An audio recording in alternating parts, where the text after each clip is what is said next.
Now to a 12 News I-Team exclusive involving a doctor who allegedly assaulted a patient with disabilities. Now, this comes after months of reports of Valley area medical professionals accused of sexual misconduct with patients. Team 12's Bianca Bono joins us live with how the system might change to protect patients and what you can do to protect yourself. Bianca. Well, Mark Caribe, the patient who filed this lawsuit, claims she felt pressure to exchange sex for treatment. She says she needs specialized care after she developed bizarre symptoms affecting her muscle movement and her mental abilities, and that she believed this doctor was the only option.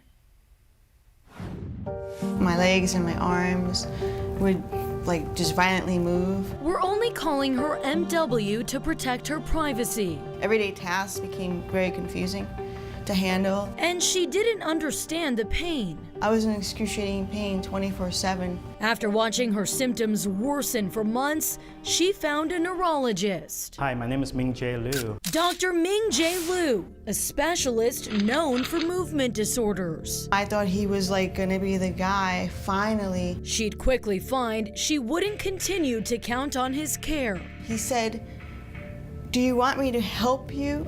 I can help you." According to a lawsuit MW filed in March, it was during her third visit Dr. Liu first sexually assaulted her. That's when he put his hands up higher, so that right underneath my breast, and then grabbed my breast from behind me. In the lawsuit, MW and her attorneys say that was just the beginning. Sexual abuse and assault at the hands of medical professionals, unfortunately, is not a new problem. Tasha Menaker of the Arizona Coalition to End Sexual and Domestic Violence says oftentimes predators strategically put themselves into positions where they have easy access to vulnerable people. When someone goes to get health care, they're placing a lot of trust in that medical professional, and sometimes people will take advantage of that. The 12 News I-Team obtained records of 13 doctors in Arizona in the last 2 years, disciplined by the medical board for sexual misconduct with patients. One of those doctors faced 2 board actions during that time after failing to abide by the order to have a chaperone. Menaker says institutions can and should do more, such as training about recognizing sexual abuse and assault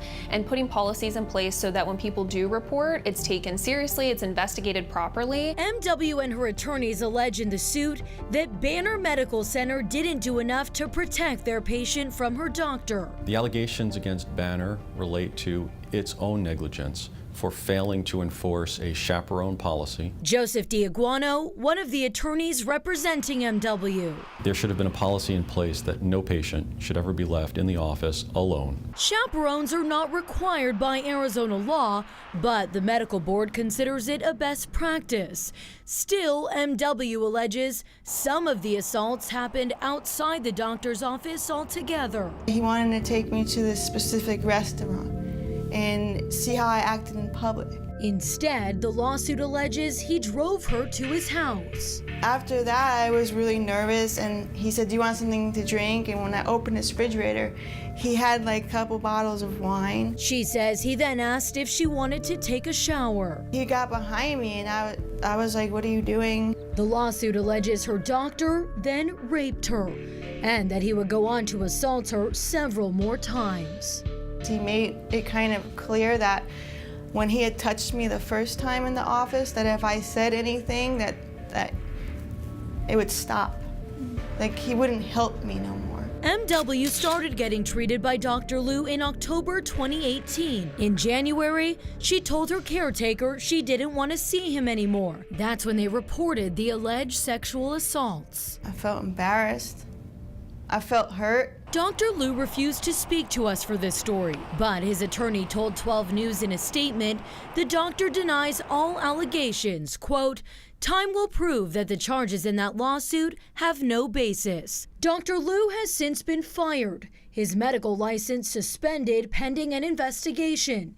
The case reported to Phoenix police. She trusted this doctor, she trusted Banner, and they both took advantage of her. No one at Banner would sit down for an interview, but a spokesperson said in a statement, "We take patient complaints of this nature very seriously." I feel like he took advantage of my vulnerability as a person who really wanted help. Now, as for this patient, she has since been diagnosed with a functional movement disorder, but is now stuck waiting for months yet again to see a new neurologist to continue her treatment. She hopes by speaking out, she can prevent this from happening again and empower survivors to come forward. Guys, back over to you. All right, disturbing story, Bianca. Thanks.